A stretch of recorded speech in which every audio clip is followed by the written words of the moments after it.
પાસેથી વિપિન, જામનગર, દ્વારકા અને કચ્છમાં એકાએક વાતાવરણમાં પલટો આવ્યો છે. આખરે હવામાન વિભાગ તરફથી શું કહેવામાં આવી રહ્યું છે અને આ માહોલ કેટલા દિવસ કયા વિસ્તારોમાં જોવા મળશે? વિપિન જી ચિત્ર, આ માહોલ જે છે એ ખાસ કરીને રાજસ્થાનની જોડે એટલે કે રાજસ્થાનની સરહદ સાથે જોડાયેલો જે ગુજરાતનો વિસ્તાર છે ત્યાં સ્વાભાવિક છે, સંભવ છે. કારણ કે જે રાજસ્થાન છે એ રાજસ્થાનમાં દરિયાઈ સપાટીથી 1.5 કિલોમીટરની ઊંચાઈએ ઇન્ડ્યુસ સાયક્લોનિક સર્ક્યુલેશન સર્જાયું છે, જેના પગલે આ જે વાતાવરણ છે એમાં જે પલટો જોવા મળે છે તે મોટાભાગના રાજસ્થાનની સાથે જોડાયેલો એટલે કે કચ્છ, જામનગર એ બધા વિસ્તારમાં જે છે ત્યાં ક્યાંક ને ક્યાંક વાદળછાયું વાતાવરણ વરસાયું છે અને કમોસમી વરસાદ વરસ્યો છે.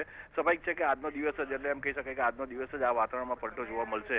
કારણ કે જેવી જ આ ઇન્ડ્યુસ સાયક્લોનિક સર્ક્યુલેશન વિખરશે તેની સાથે સાથે જ આની વરસાદ અત્યારે જે કમોસમી વરસાદ અને વાદળછાયું વાતાવરણ જે જોવા મળે છે તે તરત જ વિખરાયથી જોવા મળશે. જી ચિત્રા, બિલકુલ આભાર વિપિન, સમગ્ર મામલે જાણકારી આપવા બદલ. તો આધિકારિક જે સૂચનાઓ મળી રહી છે તે અનુસાર જામનગર, દ્વારકા અને કચ્છ એટલે કે રાજસ્થાનને લગતા જે તમામ ગુજરાતના શહેરો છે અને જિલ્લાઓ છે ત્યાં આ પ્રકારનું વાતાવરણ અહીં જોવા મળી રહ્યું છે, જે લગભગ આજના દિવસ પૂરતું જ જોવા મળી શકે છે.